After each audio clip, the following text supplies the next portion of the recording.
Hey, Uzi, it's time for Sambai Speaks. I know we're back, episode 7. Episode 7. We're so happy. And we are so excited to have one of our sister teams or brother teams, but I say sister teams, with the Cancer Grand Challenge, right? And so we have our team Prominent. And so we're so excited to talk to them and share how they are advancing cancer science like we are. And so, when I sit in these rooms that are at these meetings that we have, you guys, we got 300 brains in the room. You can just feel the power and intensity of this thinking and all this thought around cancer. So we're so excited to have you guys on to talk about what you're doing and share with our audience. So Dr. Kim, who are you and what do you do? We're so glad to have you here. I'm so happy to see you. Yeah, well, thanks for the invitation. We're really excited to have this opportunity to engage with Team Sambai. I will admit that when I heard about the short list, I immediately started talking about Team Sambai in our own team meetings. Like, I think there's a team that we might be able to collaborate with. So I'll just introduce myself and then have the team members who are here with us introduce themselves, and then we can talk a little bit about what we're trying to do in Team Prominent. So my name is Kim Rhoads. I am the Associate Director for Community Engagement at the UCSF Cancer Center in San Francisco. And I lead a number of community partnered and patient advocate type teams. But I also have the role of matching scientists with community partners and patient advocates to do research together and to facilitate some bidirectional learning. So I was so excited when Alan Balmain asked me to join Team Prominent. So on the team, I serve as the patient advocate lead. But in our strategy, we tried to put together the future leaders and the patient advocates to start to work together to look toward the future of what scientists really should be doing, which is understanding what patient concerns are and what real people concerns are, so that the science gets designed in such a way that whatever we learn from it really can be shared and impact real lives. So with that, we have 2 of our future leaders in the room. Hopefully we'll be joined by one of our patient advocates as well. And so want to turn it over to Mariya and then to Michael to introduce themselves and their roles on Team Prominent. Hi, my name is Mariya. I'm a postdoctoral researcher at Stanford University. And first, I would like to say thank you it's such an honor to be here. And I think it's very important to have these conversations when we can share our science in more open format. I think it's a very great initiative, and I really enjoy your team and the research you do. So I'm a medical doctor by training. I did my PhD in proteomics and mass spectrometry. I'm working at the team of Professor Emma Lundberg now at Stanford, and where we are looking at proteins, basically how they expressed in tissues and in cells. We are looking and trying to understand how these proteins are changing between different diseases, and particularly in Prominent, how they're changing between cells that look normal, but potentially can harbor some mutations and can be promoted later into cancer. So I think that's important to look into the prevention. And that's one of the questions that unfortunately kind of being overlooked, where we are focusing on in our team. And I think Michael. Yeah, happy to take over. So I'm Michael, currently based at IARC. So this is the International Agency for Research on Cancer, so based in France. But you can tell from my accent, I'm not French. I'm from the UK, where I did my PhD at Imperial College. And, oh, there we go. Currently, I am working on these Prominent and some other projects, specializing more so in kidney cancer, but mainly within these projects, also engaging with the patient advocacy. So it's really a nice opportunity to be here and talk with you guys about a bit of what we do, what we aim to do in the future, and to hear as well from your project, what you guys are working on. Because I also shared in this excitement when it was announced, when you guys first came on the scene and described the project. It's very exciting to see. So yeah, thank you for the opportunity. Awesome.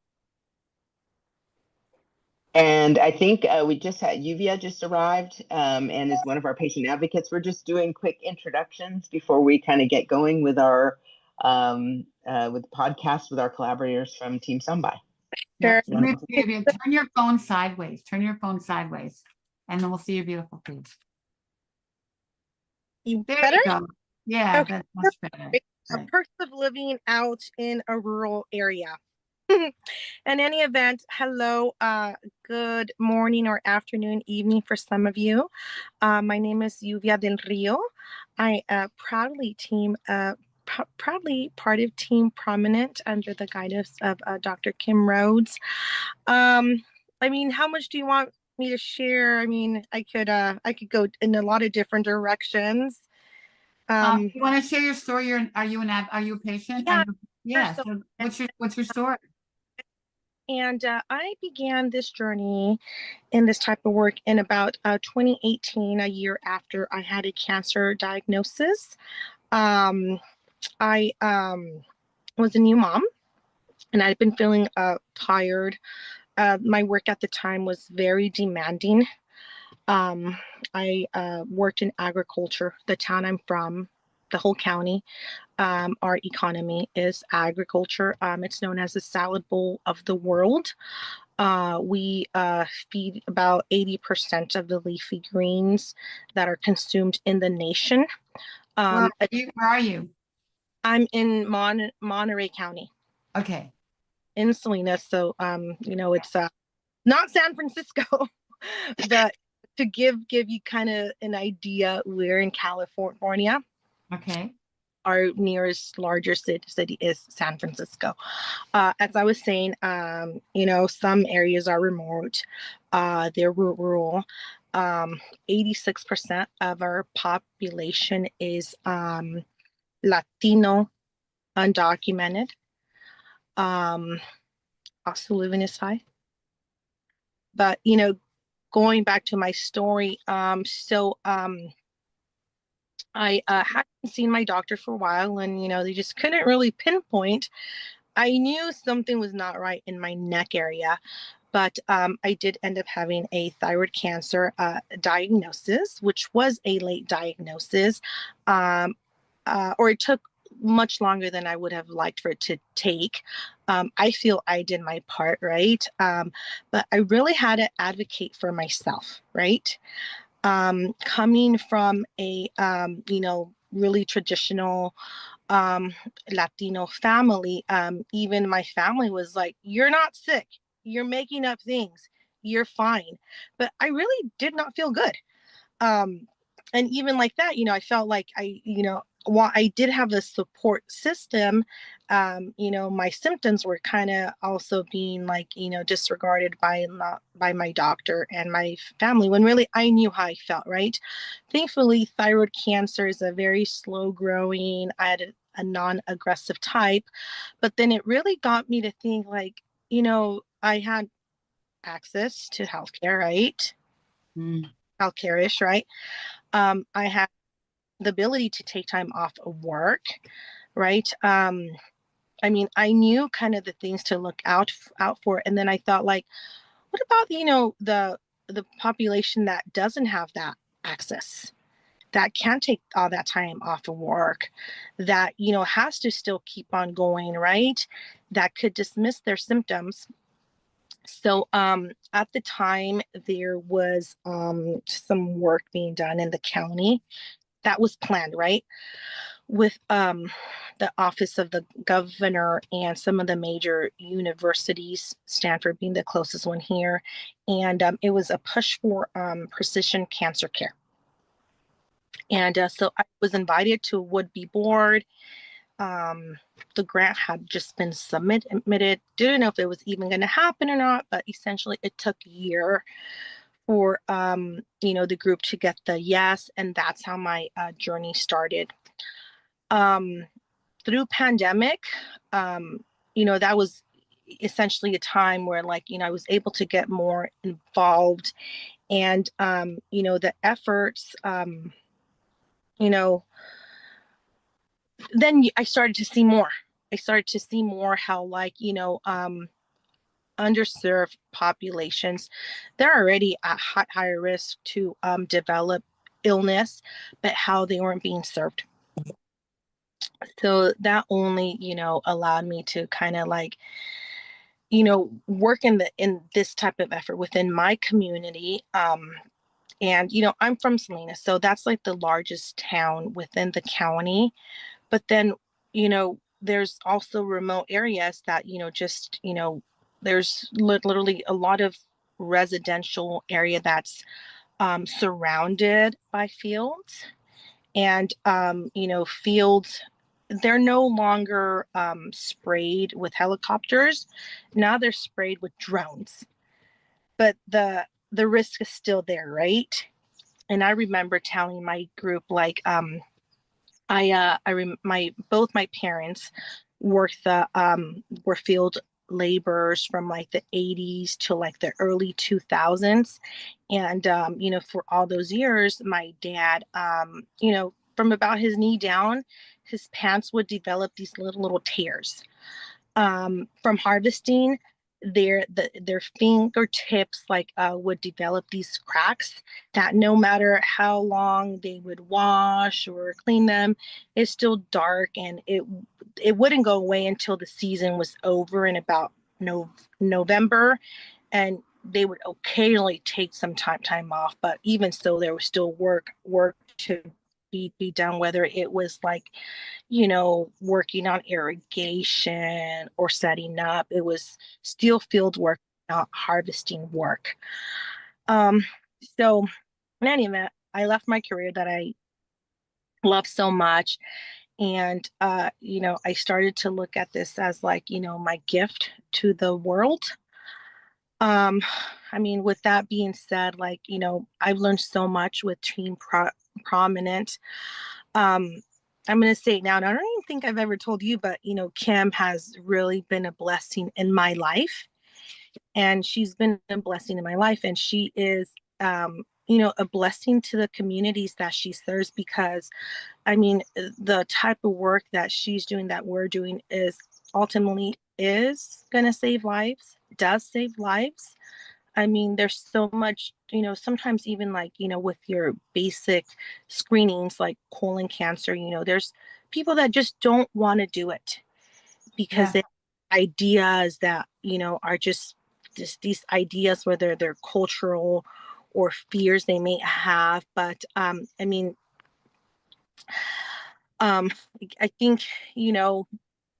the natural next move, right, would be, there's things beyond our control that are in our environment, in our food that's consumed.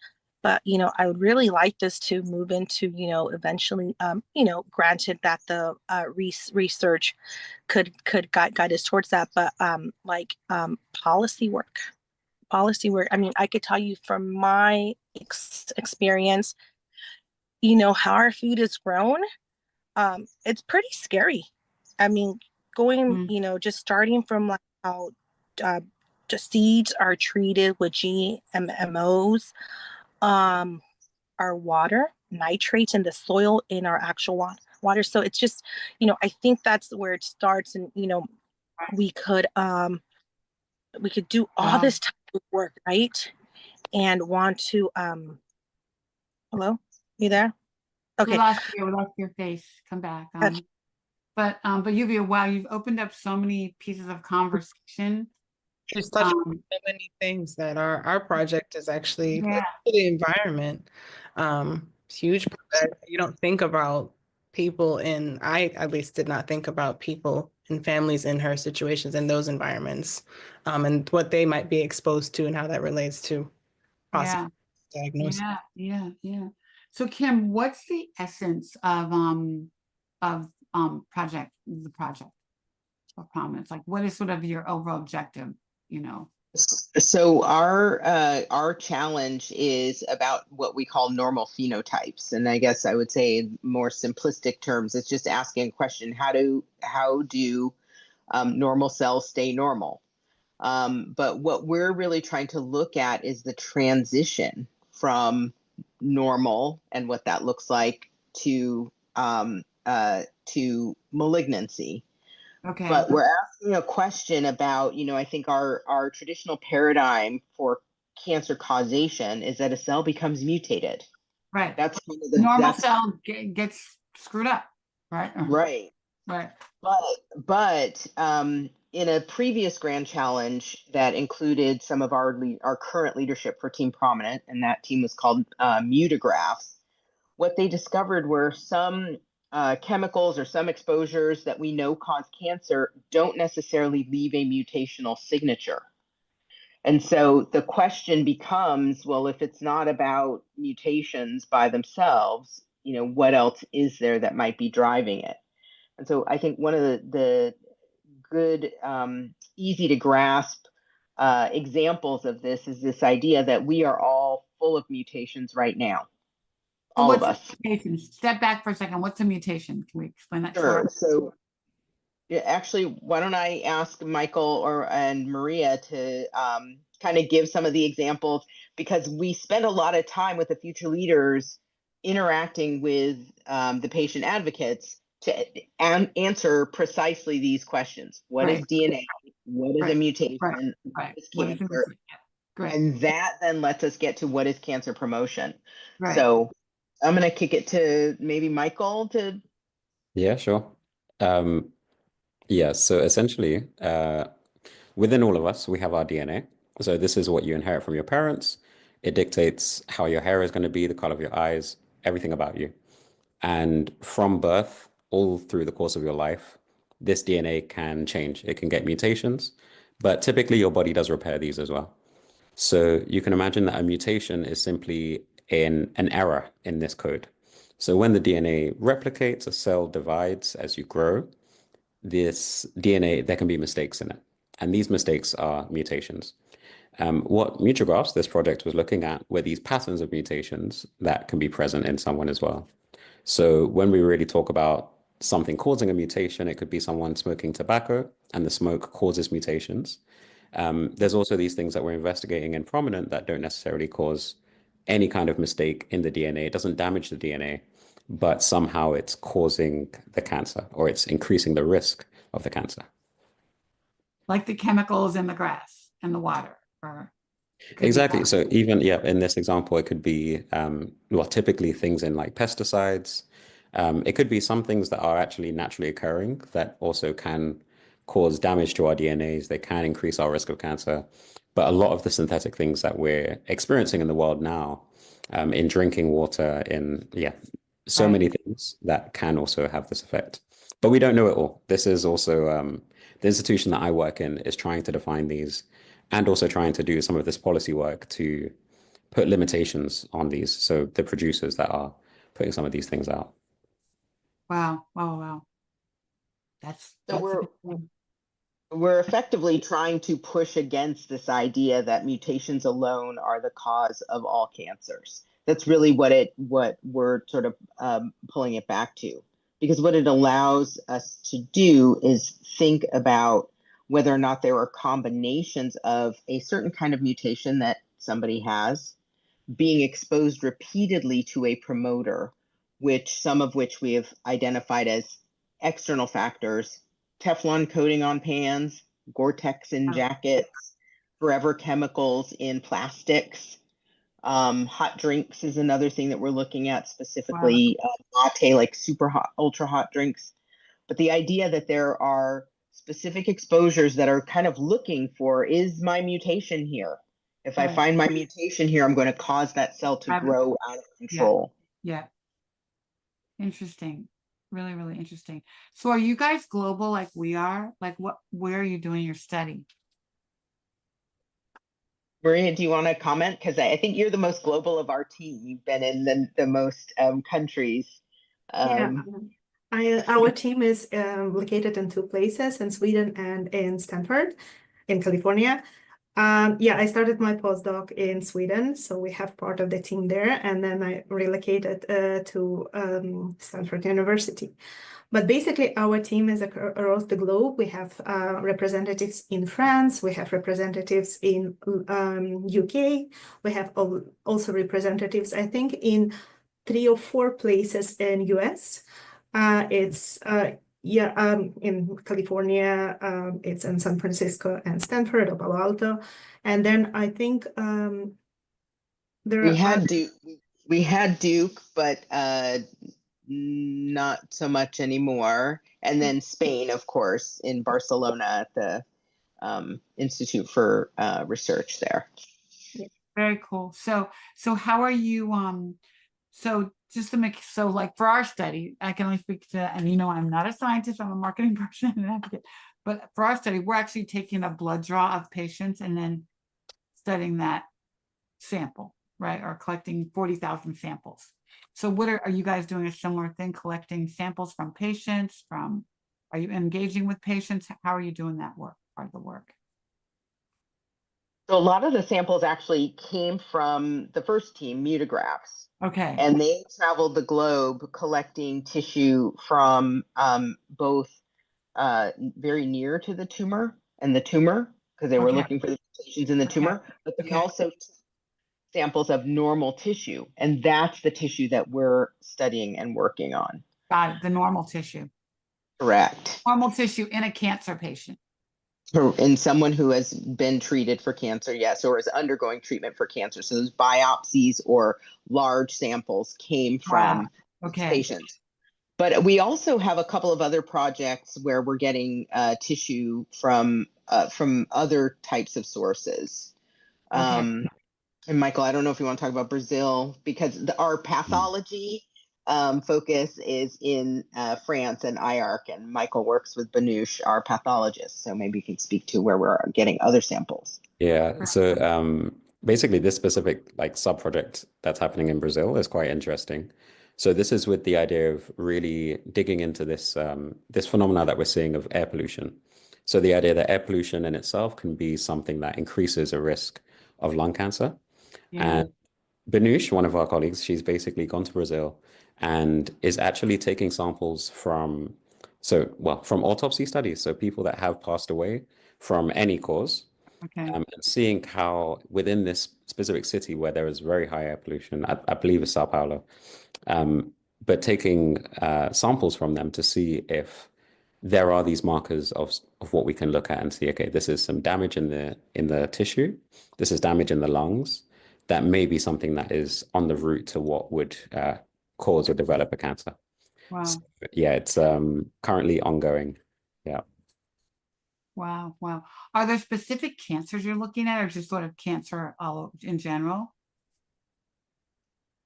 We're looking at multiple cancers. Mariya, do you want to talk about some of them, since you're picking the antibody markers for all the proteomics? And I don't know if you said you're doing what you're doing, but we are working with the 5 major organ sites at the moment. It's kidney, then it's esophagus, colon, and pancreas.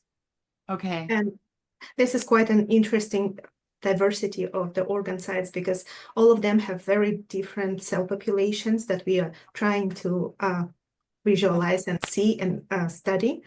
And also there's a lot of processes and a lot of different environmental factors like diet, and then some pollution, and then physical. Live where Lluvia lives, right? Right. Yeah. Difference. Yeah. Exactly. That can basically influence states of these cells. So it's very important for us to not only look into different cell populations, but also different states that these organs can go into. like before they become cancer? Yes. Yeah. Mariya, you mentioned the word diversity, so that makes me wonder also, other than cancer sites, how diverse is the study race-wise? I think we have patients from many of countries. Maybe Michael can comment on that with the diversity aspect. Yeah, I think in terms of our samples, really they're coming from, at least Mutagraphs at the time was, I think, 11 different countries across the world. There was a lag, I think, in terms of getting samples from the continent of Africa. But in terms of North and South America, Europe, it was diverse in this sense. But yeah, there is still a long way to go, which is why I think when it came to your project, it was very interesting to see, okay, this is a need that's being addressed. But we do Yeah. have these ongoing collections. So at the moment, I don't know if they're necessarily attached to what we're looking to do in Prominent, but within our team, on some of these projects, we're still contacting new centers, new countries, specifically to investigate the cancers that would be of interest to them.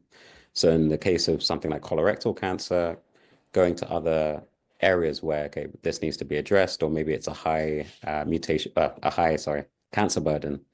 So high incidence of these cancers, and really trying to get more samples from that. But really the spread was more in terms of whether a country has a high incidence or a low incidence, and basically trying to see how that is different in terms of what's happening in the patient, what's happening in these cells.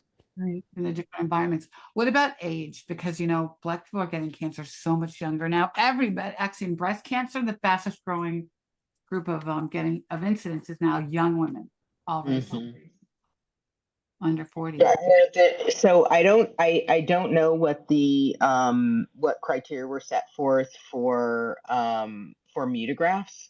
And I would say that there are a lot of, I would say, more lax kind of ethics allowances in outside of the United States. I mean, for us, it would be 18 and up. Yeah. But most of the tissue samples did not come from the United States. So I'm not sure about that. And then, I mean, obviously, mutagraphs was focused on people with cancer. So right. The majority of the samples are not going to be coming from people who are under 50. Michael, I don't know if you know, and the reason we're pointing to Michael is because IARC was involved in the mutagraphs project, and I think served as a hub for kind of handling the tissues and the tissue bank. Yeah, so exactly. This is with our criteria, really just in order to enroll someone onto this, they just had to be over the age of 18, and basically presenting with one of these cancers that we're interested in. And they had to be treatment naive. And that was basically it. So there is a possibility that you can have someone really, well, quite young. I think it would be rare within our cohort. But it is definitely possible. I think it may be some enrichment for some of these cancers that are becoming earlier and earlier onset. So exactly like colorectal cancer. Colorectal. Yeah. In which case, yeah, there are new collections that are trying to be started where it's really looking in young people, even children. But yeah, the ethics around this is a bit difficult to get through, and it's Yeah, you don't want to hurt the patients, you know. Exactly. And especially with something like Prominent, where we're looking at tissues, how do you justify getting a normal tissue from a healthy child? It's I know, I'm a healthy child. I know. Yeah, and we're not collecting any pediatric tissues now, but one of our work packages is actually intervention studies and evaluating the same kinds of questions that we just described about, you know, looking in the cell for mistakes or mutations, and then exposing to different promoters. But one of the promoters, or I guess two of the promoters we didn't really talk about, is obesity. And then smoking, we know, causes these mistakes, but we also think that smoking may have promoters as well. So you're getting the mutation, plus you're getting something to drive it forward. And so we have What do you mean by that? What do you mean? So within the smoking, there's something else that's exacerbating a potential cancer? Correct. So there's a whole list of chemicals that can cause cancer, or known to cause cancer, have been labeled as cancer causing by IARC, where Michael works, because they're the ones who tell us what's cancer causing and at what level of evidence we have. But there are a whole host of chemicals in cigarettes. Some of them cause mistakes in DNA, make the cells not operate or function normally. And then some of those chemicals don't cause mistakes, but we know that they cause cancer. And those are the ones that we think are the promoters, that they're not leaving a fingerprint about the fact that they were involved in driving the cancer. They're going to leave all the blame to the mutations. There's no trace. Right. They don't really leave a trace. So I'd never heard the word promoter before. I feel like it's something a little Gucci and that's pushing the cell over the edge into cancer, right? That's right. That's a great way of thinking about it. The other one is obesity. And you've seen in so many studies, especially around young onset, early onset colorectal cancer, that we keep pointing to obesity. And so we do have two clinical studies in one of our work packages at Imperial College in the UK. And I think they have one other location in the UK where they are in Manchester. They're recruiting people before undergoing obesity surgery. So then they have the surgery, they lose weight, and normal tissue samples are being taken from a number of different tissues in those studies. So from the GI tract and the rectum, I think they're doing cervical swabs.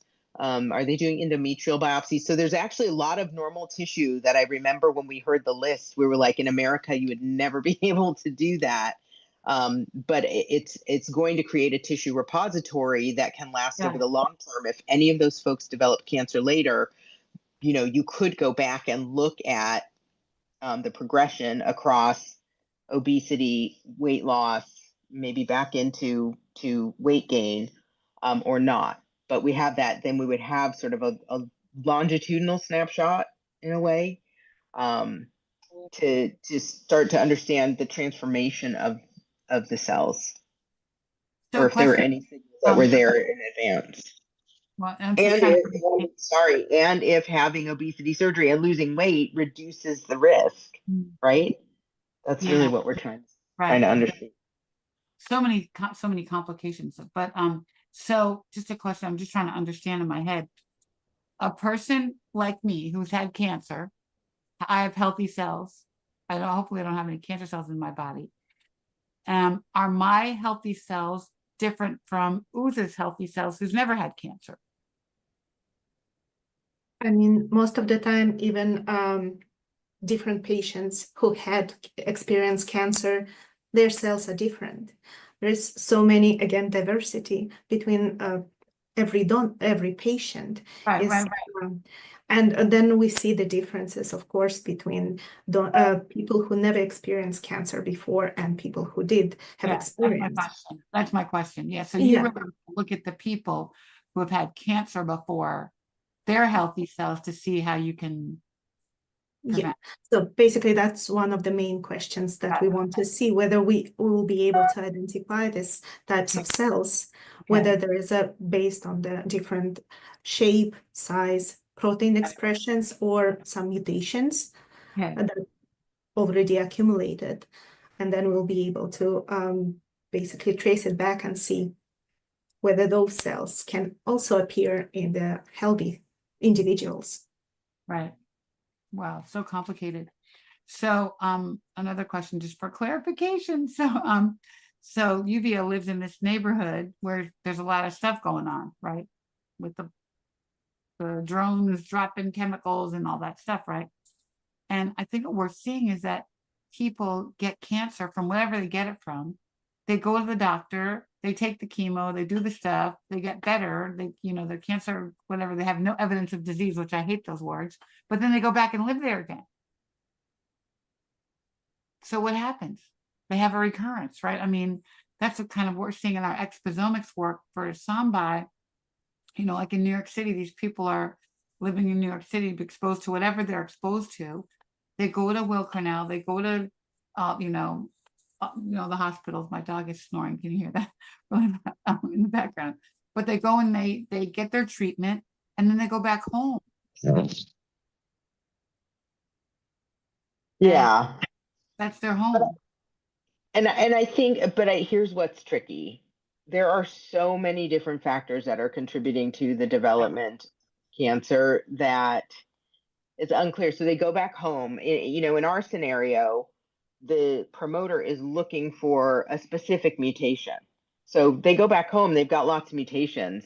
They might not have the right promoter and the right level of additional exposures to drive another cancer in their lifetime. Right. But part of what we're doing helps us to understand is, how do people who don't smoke, like our other advocate, Floyd, turn up with a lung cancer? Right. We have so many of those examples too, where I didn't smoke, but I got small cell lung cancer. Hello, right? So where did it come from, right? And that's I think that cancer promotion, and there's already actually been a paper published by Charlie Swanton, who is now kind of the lead of the Grand Challenges. And dare I say, he was influenced by Team Prominent. You can take the credit, go for it. He was in our review, and I remember there was a lot of back and forth, but he really carried out the full set of experiments in mice by exposing them to pollution, mice that had existing mutations versus mice that didn't have existing mutations. He did see an impact of pollution, and then they start to look in the cells and think about mechanistically what's actually happening. And it looked like there was some mediation through inflammation.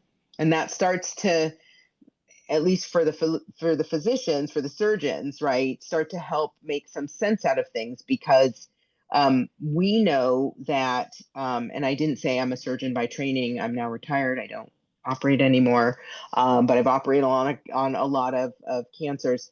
But we also have this phenomenon called a Marjolin's ulcer, which is a wound that does not heal. And chronically over time, it's not healing. It just keeps not healing.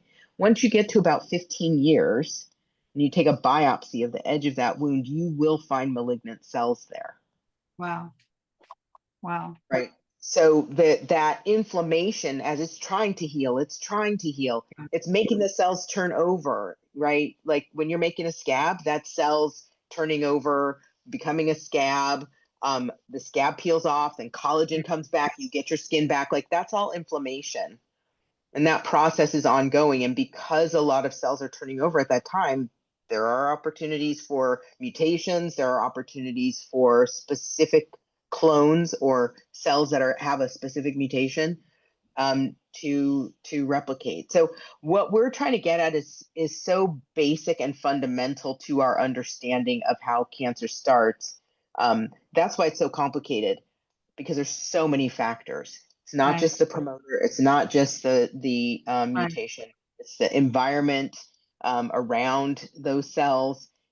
There's so many different pathways to developing a cancer. So for the person who goes back to where they live, you've got to have that combination come together again, like lining up Swiss cheese, right? Right. We have one of the aspects too of our study, Dr. Shiba Ershad at Guy Cancer Center in London. She's not only studying like sort of the cell differences between black and white TNBC cancer, but she's looking at the immune systems and how our immune systems are so different, could have a huge impact on how they interact with the cancer, but also how they interact with the drugs, the treatments, right? So that's a whole nother thing to think about, how are these factors affecting your immune system and their ability to like get rid of the cancer, right? Gosh. Exactly. So many things. Yeah. Michael's laughing at me. He's laughing. Are you laughing? No, not at you. Just I think it is very interesting. I think it's just there's so many factors that we constantly have to think about, like in terms of our research, how we put together our projects and everything like this. It's like there's this that you've just mentioned. I kind of do think of a paper that I read recently that was looking at like it was a bit about life expectancy, mortality, and also the risk of getting any kind of disease. And even these factors of like even just ethnicity and these things that are actually mental or socioeconomic, like they all play a part. So really like getting this combination is it's a lot to unpack. That's why and that's a soundbite. Go ahead. I was just gonna say that's why it's called the Grand Challenge, because there's so much to tackle. so many unanswered questions. I have a question though for the advocates. Different project from us. So what does advocacy look like in this project? And Dr. Rhoads, you wear so many hats. So what does that look like for you here? Yeah, I'm gonna let Lluvia jump in. You want to say, what does advocacy look like in our project? What do you feel like your role has been? Yeah, sure. Well, absolutely. I think it starts from education. So in my work outside of team prominence, I just feel we're always doing a lot of things and like because our heart is in it. But just last year, we sat down and we planned a whole campaign that is only surrounded I mean, we're still going to do all these wraparound services, but really making our main focus education, but education in breast cancer, cervical cancer, colorectal cancer, lung cancer, and prostate cancers, because those are the cancers that like you could screen for. We could get our patients screened for, right? And, you know, we could somehow follow their continuum of like care. So we, you know, like, you know, sometimes you try to do too much and then you don't do much, right? So I thought, okay, we're just going to focus on these 5 cancers that, you know, screening is fairly accessible to, right? And then work from there. My first language was Spanish. So, you know, also focusing on that population that, you know, does not speak anything besides Spanish, that, you know, is undocumented, and maybe they're afraid, especially now we're seeing that a lot of people. What's going on in your neighborhood? Of 85% of. Yeah. So for example, we have experienced a 3-fold increase in calls to our call center. Just because people now don't want to go to the doctor because somehow they're going to be tracked. They qualify for Medi-Cal because we are in California, but they do not want to use their Medi-Cal benefits because somehow they're going to be tracked. So right now there's like this, like, you know, there's a lot of fear that is in our people, and it's getting trickled down to their kids. So not too long ago, my son was like, you know, my best friend's here now, but he may not be here for a long time. So, you know, I need to I want you to help me to make sure to keep in touch with him when he goes back to Guatemala. Wow. Oh my God. How old is he? How old is he? And he's worrying about this? So they're like, it's like really big issues that, you know, you really have to be, you know, really living it or in the community to understand. But going back to the real question of, you know, that's how advocacy work is looking for us, really educating people. But now we have to have that added layer, like, hey, everything's gonna be fine. And I tell people, you're in California, you were anywhere else, somewhere else, it'd probably be different. But I mean, we're a sanctuary state. Monterey County is a sanctuary city. So, but that still doesn't take the fears away. Yeah. It doesn't take the fears away. I mean, I could, like, I'm not shopping at Target right now. Hello. Right there with you. Because my honey refused to get the Starlink internet. Yeah, so, you know, just all these things, like, we're like having to, like, you know, like our life is, you know, just taking a different direction because of where we may be at these for the next 4 years. Well, But that alone without cancer is bad enough. Add cancer to top of that. Oh my gosh. Right. Exactly. I was just so I visit an herb store, and so I've been going there for a long time before I even had cancer. And the gentleman there and his sister who run the store were telling us the same thing. Like, we're seeing a whole lot more people like coming into our store and getting the remedies here because they kind of like, and how like they're just kind of like, they want to become invisible because they're afraid of what may happen to the patrimony they've built here. So how do we do research in this environment? Like, so first of all, when did you guys start your study? You guys are like 2 years. No, we are in year 4. Oh, in year 4. Wow. Okay. Okay. And actually, we had an advocate from Monterey who Lluvia works with, but then he got pulled into another advocacy activity. So Lluvia joined us, I think, in year 2. And to respond to this question of what does advocacy look like, you know, when we went to our summit that year and Lluvia came, we were in London, and we have our, you know, our team meeting to kind of go through the slides and what the scientific review is going to look like. And Lluvia whispered to me, I have a question. And I was like, well, what's the question? And she said, why do people who smoke a lot of cigarettes not develop cancer? And I was like, oh, you should say that. That's amazing. And so she brought this question into the space, and the senior people were like, no, we can't look at that. And the future leaders were like, yeah, we can look at that. Yeah, look at that. Oh my God. Well, because again, so what for me, you know, writing the part of what the advocates would be doing, my holy grail is the questions come from the advocates, and we actually develop some science around the question. Right. And so because we came out of mutagraphs, prominent was delivered out of the scientific minds, if you will, right? So the patient advocates on mutagraphs, I would just recommend you read what they wrote at the end. But I met with Mimi and Maggie. They're very wonderful, lovely people who run these wonderful organizations around pancreas and colorectal cancer, I believe. And they just didn't feel integrated, I think, into their team. So the approach I really wanted to take was integrating the advocates' voices, however they get delivered, right? Yeah, that's what So we're doing. when Lluvia delivered this question, we had a big debate, and it was a lot of fun because I loved to see the future leaders thinking, oh, I can put my mind to that. There's a way that I can think about answering that. We might not get the answer, right? Because it is a grand challenge. So that question has permeated our every team meeting. It comes up every time. Yeah. And so now we are in the process of, our team has set aside pilot funds. So the future leaders are working together with the advocates to actually develop a research study using each of the different technologies from their lab to contribute to starting to investigate this question. And so we had a meeting this morning.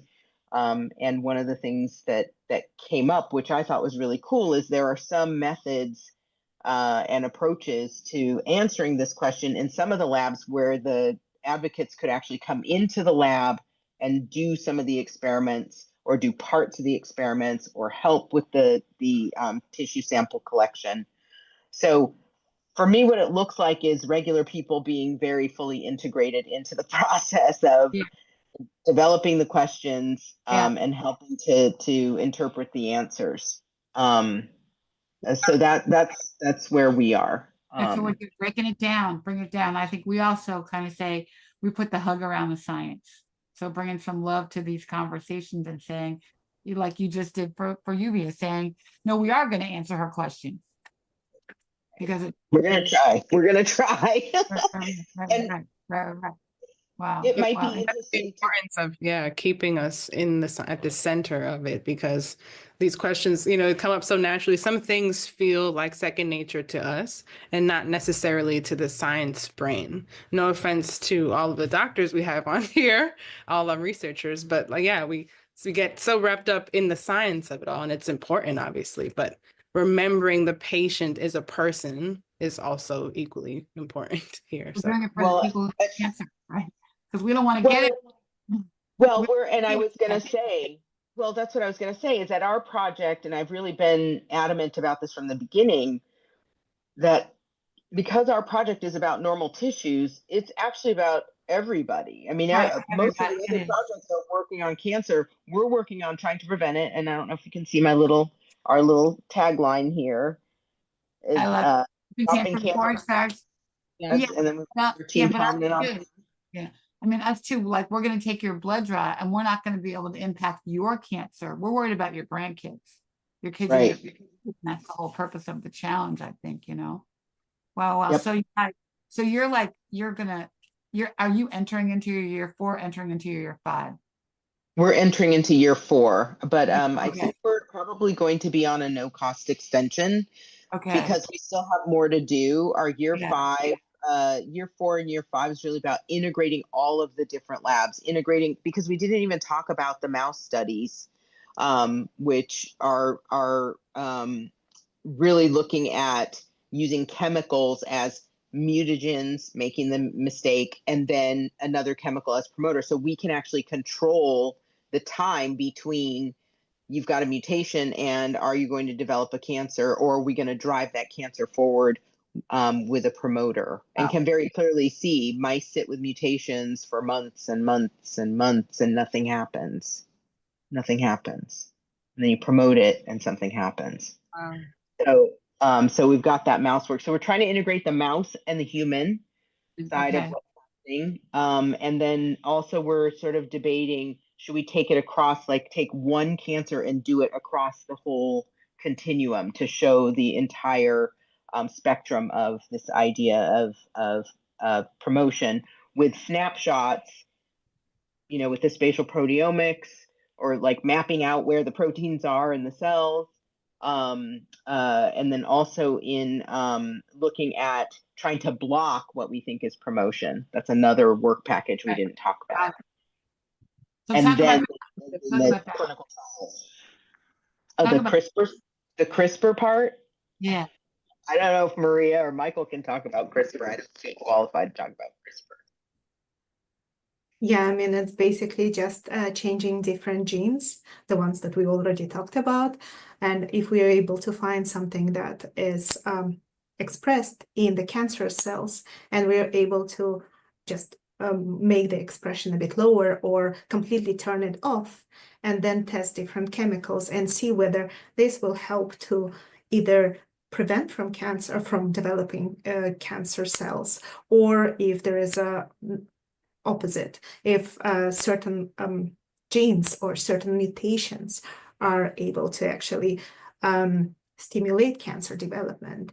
And in these cases, it will be easier because we cannot do that in humans, obviously, but it will be easy in the mouse models because it's the living organism, and also in the cell lines, when you can see that how these cells are changing and different environments that are changing with it. So I think that's quite a powerful tool as well. Very cool. Very cool. Yeah, I just wanted to mention about patient advocacy, but our influence of patient advocates on our work as a future leaders. I think it's a crucial component of like grand challenges. And also I felt like it was very important since it's very grounding for us. It's very important to deliver science. We usually talk a lot about science, but in more scientific terms, and it's nice to bring science in more like to more general audience and make it more accessible. I think this is quite important because there's a lot of disbelief, especially in recent days in science, and it's like in the research. And the only goal that we have actually is to make life better. We are not creating scary things in the lab. We're actually trying to understand how these cells interact with each other and how we can prevent it. And one of the, I think, important things about the prevention is actually sharing information to give knowledge to the masses. It's like what you can do to prevent you having from cancer. Because I think it's quite, I mean, in my case, I work in this project that's quite personal because it always comes from the perspective of the patient, from human, that at some point we will be able to say, instead of you have a cancer, this is what you can do to prevent it. And I think that is the most powerful thing, because there is so many lives are being turned upside down when you have this diagnosis, and everything is just crumbles, and there's so much fear. So I think it's the prevention is very important to like stop this fear and stop. We already have quite stressful life, I think, and it's like having this prevention from another very scary event. I think that would be very useful, and I think it's quite important to bring that to the public, and that's why this type of forums are extremely important. Yeah, I think even being a part of projects like this and working closely with patient advocates, a lot of the times different providers are not connecting with patients on this level. So it helps shape all of you as clinicians as well and as researchers. I think it's amazing. Well, if anyone could have told me you could do this differently and you won't get it, I wouldn't have done it. Right? I mean, the prevention thing is so huge, and we do screen, and I was screening. I mean, I think that but like things like prostate, we can screen for. I mean, and we can screen for colon, we can colorectal, we can screen for that. So just even educating people about that, and if they can see what you're doing and see the impact of what you're doing to prevent it, is such a great, you know, it's something you can't even ask for, because, you know, as a survivor, I mean, as a patient, we didn't know we were going to get cancer. Weren't you shocked even when you got cancer?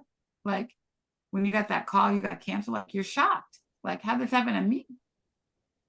You know, like you're not thinking about cancer, and all of a sudden, bam, you have cancer and you're going to die. You know, like it wasn't even on my radar screen, right? Even though I had 3 generations of breast cancer in my family, still, it's a shock. You Right? cannot ever prepare yourself to have this diagnosis, no matter Yeah. what, because it's still, there's a lot of stigma around this diagnosis and a lot of unknowns, like how can I plan for the future? What should I do with this scary event that happened to me? And it's like, and also I think there's a lot of fear about the future generations. If you have kids, what should I do to help them to not experience this very scary thing and life-turning event? Yeah, And my daughter had a prophylactic mastectomy last year. She had 3 babies, nursed 3 babies, and it's like, I'm not getting this thing, you know. So if we can prevent it, but I mean, but if you, I'm thinking about Lluvia and her community where she lives, you know, like, you know, how do you change that? So gosh, you guys, there's so much work to do, you know. When we go to these challenging things, I think I see all these brains in this room, like, are we ever going to cure it? Are we ever going to get rid of it? Are we ever going to make it chronic? Are we ever going to make it go away? Like, there's so many facets of it. The one thing we didn't explain, and you guys have been saying a few times, is what a future leader is. We've never talked about that on the show yet. So can you talk about that, like what a future leader is in Cancer Grand Challenge, real quickly? Sure. I'm not sure if I think we might have made it up, but I'm not sure. No, we have them too. We have them too. No, but before Team Prominent, I don't think they were called future leaders. Okay. So you guys invented it. They were. So Michael, I don't know. Why don't you go ahead and say what a future leader is? Okay.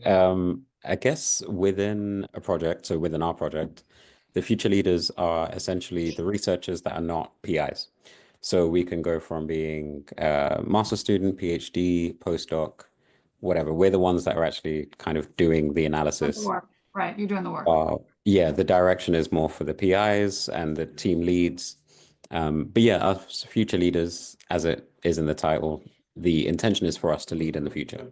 That we can go on to be PIs, that we can go on to lead some aspect of this own study or a different study. But yeah, this is the intention of this thing that we call future leaders. So I think it's nice within our project, we do have this opportunity to take the little pilot project and try and like push that forward into something more. Try and take that as our own little slice of it. Yeah. It's just also what I think is so awesome about the Grand Challenge is that we are bringing in everybody that we can into this science and helping young people to get stronger and learn and develop and actually do the work. So gosh, you guys, and to have those future leaders move into their PI-ship, not thinking, oh, I need to check a box with some patient advocates, but like, where are the patient advocates? Yeah, right. They're growing up with us. Yeah. Have it completely normalized, exactly, because then we don't have to keep doing the science the way we do it. We can do science just because, oh, I have a question and I want to answer it. I don't know what the implications are, or hey, I have a technology, so I can sequence everything over here. What's missing is, why are you doing it? Yeah. And that thing is the patient advocates. That is the missing piece. Right. And so every year we're trying to emphasize that when we go to the summit. It's like everyone's a piece of the puzzle and every piece is important.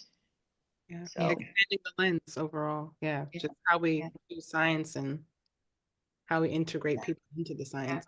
Incredible. So and I do want to say we did have one last thing because Mariya didn't say it.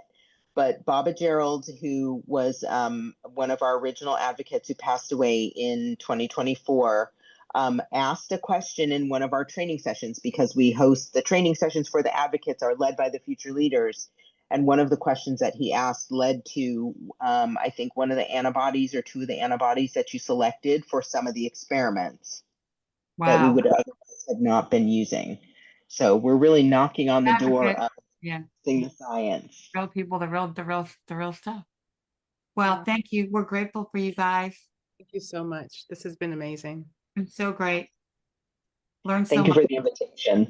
And you know, we'll air this and we'll come back to you soon and we'll do this again. You know, we got a couple more years of Sambai Speaks to go and we'll come back and do it again, see how you're doing, see how you're progressing. And you can take care of your people, girl, Lluvia out there. I know. I mean, gosh, Yeah. it's a rough life. I mean, you know, just get some good navigators to help the patients, you know, and do this work. But thank you. So we'll see you sometime soon, right? And Thanks, everyone. All right. yeah, take care. We'll see you next month with another episode of Sambai Speaks, right, Uza? See you guys later. Thank you. Blessed love. I always say sorry, breast cancer lane. So take care. Bye. Bye now. Bye.